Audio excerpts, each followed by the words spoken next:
Pour de nombreuses femmes, le texte que nous allons examiner commence mal.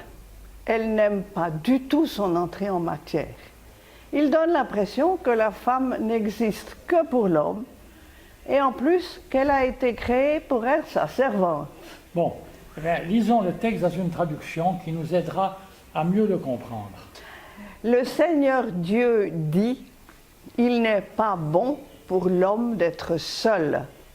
Je veux lui faire un secours qui soit à sa hauteur. » Le Seigneur Dieu modela du sol tous les animaux des champs et tous les oiseaux du ciel qu'il amena à l'homme pour voir comment il les appellerait, afin que tout être vivant porte le nom dont l'homme l'appellerait. L'homme appela de leur nom toutes les bêtes, les oiseaux du ciel et tous les animaux des champs, mais pour lui-même, l'homme ne trouva pas le secours qui lui soit accordé. Le Seigneur Dieu fit tomber dans une torpeur l'homme qui s'endormit. Il prit l'une de ses côtes, referma la chair à sa place. Le Seigneur Dieu transforma la côte qu'il avait prise à l'homme en une femme qu'il lui amena. L'homme s'écria « Voici cette fois l'os de mes os et la chair de ma chair. Celle-ci, on l'appellera femme, car c'est de l'homme qu'elle a été prise. C'est pourquoi l'homme quittera son père et sa mère, s'attachera à sa femme, et ils deviendront une seule chair.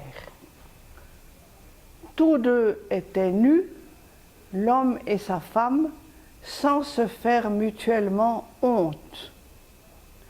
Ta traduction a remplacé le mot « aide » par le mot « secours ». Qu'est-ce qui permet un tel changement? Dans l'original hébreu, c'est le mot « ézer » qui est utilisé. De nombreuses traductions l'ont traduit par « aide » qui évoque une servante. Or, ce mot « ézer » est souvent utilisé pour qualifier Dieu. Par exemple, dans le psaume 121, nous lisons « Je lève les yeux vers les montagnes, d'où me viendra le secours? Le secours me vient de l'Éternel qui a fait les cieux et la terre. » C'est ce même mot « ézer » qui apparaît dans notre texte. Il écarte complètement l'idée que la femme ne serait qu'une servante. J'aime mieux cela, mais il me semble aussi que ce texte parle de l'homme d'une manière qui ne l'avantage pas, puisqu'il en fait un être vulnérable qui a besoin d'un secours. La déclaration « Il n'est pas bon que l'homme soit seul » était déjà une sérieuse indication de cette nature vulnérable. L'homme, en effet, a besoin de quelqu'un qui le soutienne pour affronter la vie. Pourtant, l'homme a l'air plus fort que la femme. Oui, mais il ne faut pas se fier aux apparences. C'est l'écrivain Victor Hugo qui a très bien décrit la femme. La femme, écrit-il, a une puissance singulière qui se compose de la réalité de la force et de l'apparence de la faiblesse. Donc, il aurait aussi pu écrire « L'homme a une carence singulière qui se compose de la réalité de la faiblesse et de l'apparence de la force. » Oui, il ne faut pas confondre la force physique et la force intérieure. Si l'on pense aux familles monoparentales ou aux veufs et aux veuves, dans tous les cas, c'est difficile, mais les femmes s'en sortent mieux que les hommes. Donc cette différence voudrait dire que l'homme et la femme ont été créés pour vivre en couple. Effectivement, les deux sont faits pour se compléter. Mais pour que le couple fonctionne bien, il faut que l'homme reconnaisse sa faiblesse et que la femme ne lui refuse pas son soutien. N'est-ce pas trop souvent ce qui arrive? Hélas oui, c'est pourquoi une bonne connaissance de soi est indispensable pour être apte à la vie de couple. Dieu fait défiler les animaux devant Adam, comme s'il devait trouver parmi eux le secours dont il a besoin. Pourquoi ce défilé? D'abord, le texte nous dit qu'Adam devait donner des noms aux animaux. C'est de cette manière qu'il devait exercer la domination dont il était chargé. C'est donc un acte culturel. Dans la culture hébraïque, comme dans les cultures africaines, Le nom n'est pas une simple étiquette, mais il dit la nature et le destin de l'être qui le porte. Ensuite, en voyant défiler tous les animaux, l'homme doit prendre conscience qu'il n'est pas un animal comme les autres. Cela le prépare à accueillir l'être qui sera pour lui le secours dont il a besoin. Enfin, dernière remarque, le Créateur voulait peut-être que l'être humain apprenne que le désir a besoin de recherche et d'attente pour être comblé. Mais cette recherche n'aboutit pas. En effet, notre texte dit « Mais pour lui-même, l'homme ne trouva pas le secours qui lui soit accordé. Le Seigneur Dieu fit tomber dans une torpeur l'homme qui s'endormit. Il transforma la côte qu'il avait prise à l'homme en une femme qu'il lui amena. » Pourquoi fallait-il que l'homme sombre dans un profond sommeil? Donc qu'il perde conscience.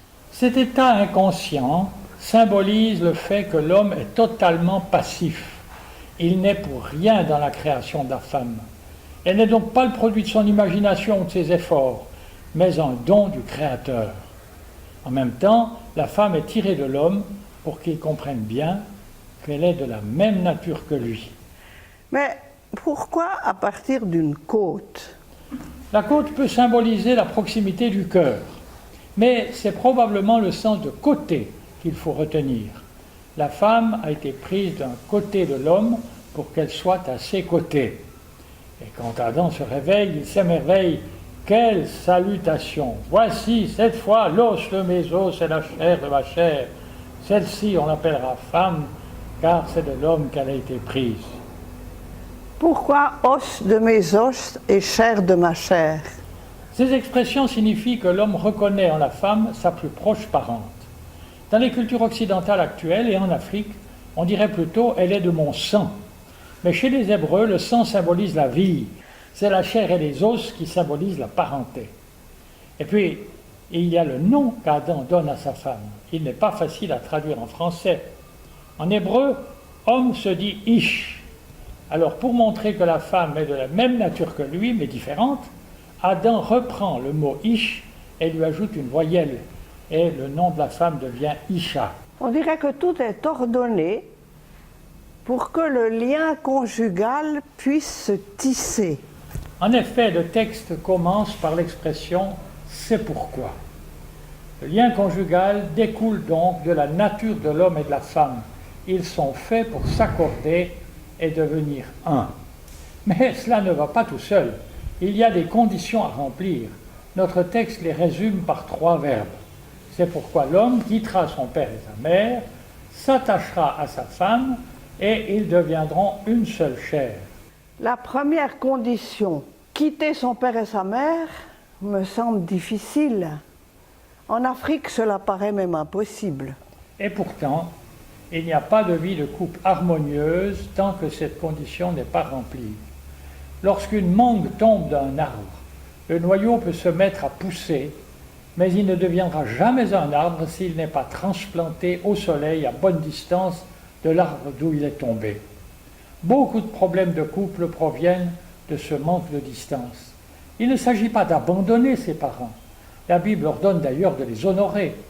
Il s'agit de ne plus dépendre d'eux, ni matériellement, ni psychologiquement.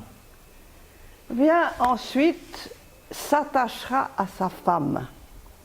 Comment s'attacher à son conjoint? Notre texte ne nous donne aucun conseil. Ça veut dire qu'il y a place pour la culture et la créativité. Tout peut contribuer à l'attachement pourvu que cela fortifie le lien. Il y a des coutumes qui renforcent la nature juridique du lien. C'est le sens des promesses échangées devant les autorités civiles. Ensuite, les époux feront une grande place au dialogue, car dialoguer, c'est écouter l'autre pour se mettre à sa place. C'est chercher à le comprendre pour aller au-devant de ses désirs. C'est aussi aboutir à une façon commune de voir les choses. Il est important que les enfants puissent constater que leurs parents sont d'accord. Il faut aussi cultiver des activités communes. Chaque conjoint peut avoir sa propre profession et ses propres centres d'intérêt, mais il est indispensable qu'ils aient des activités communes pour renforcer le lien qui les unit. Et si je comprends bien, ce n'est qu'au terme du processus qui commence par quitter son père et sa mère, qui se continue par l'attachement, qu'arrive enfin et ils deviendront une seule chair. Oui, c'est bien cela l'idéal voulu par le Créateur.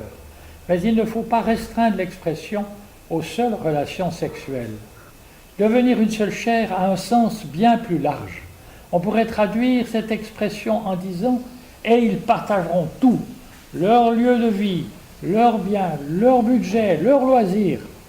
Même le téléphone portable? Oui, le couple est invité à tout partager, y compris soucis et désirs.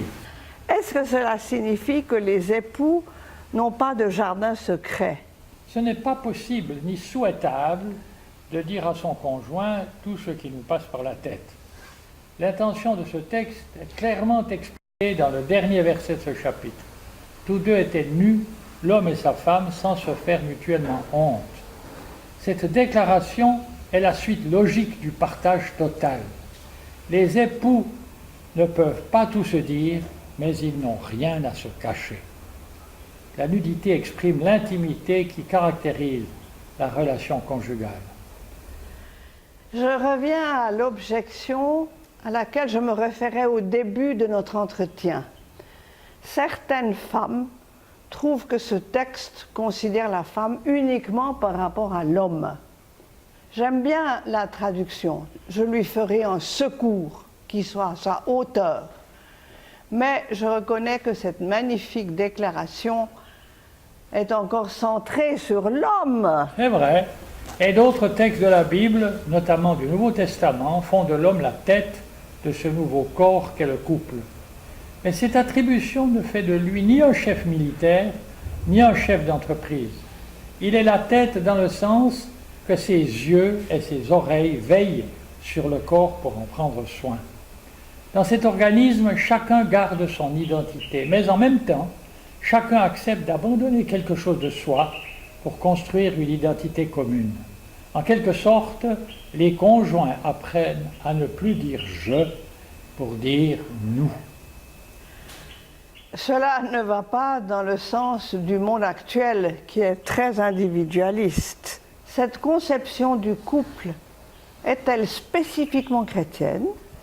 Oui, mais il y a des chrétiens qui n'en veulent pas et des non-chrétiens qui y trouvent leur bonheur.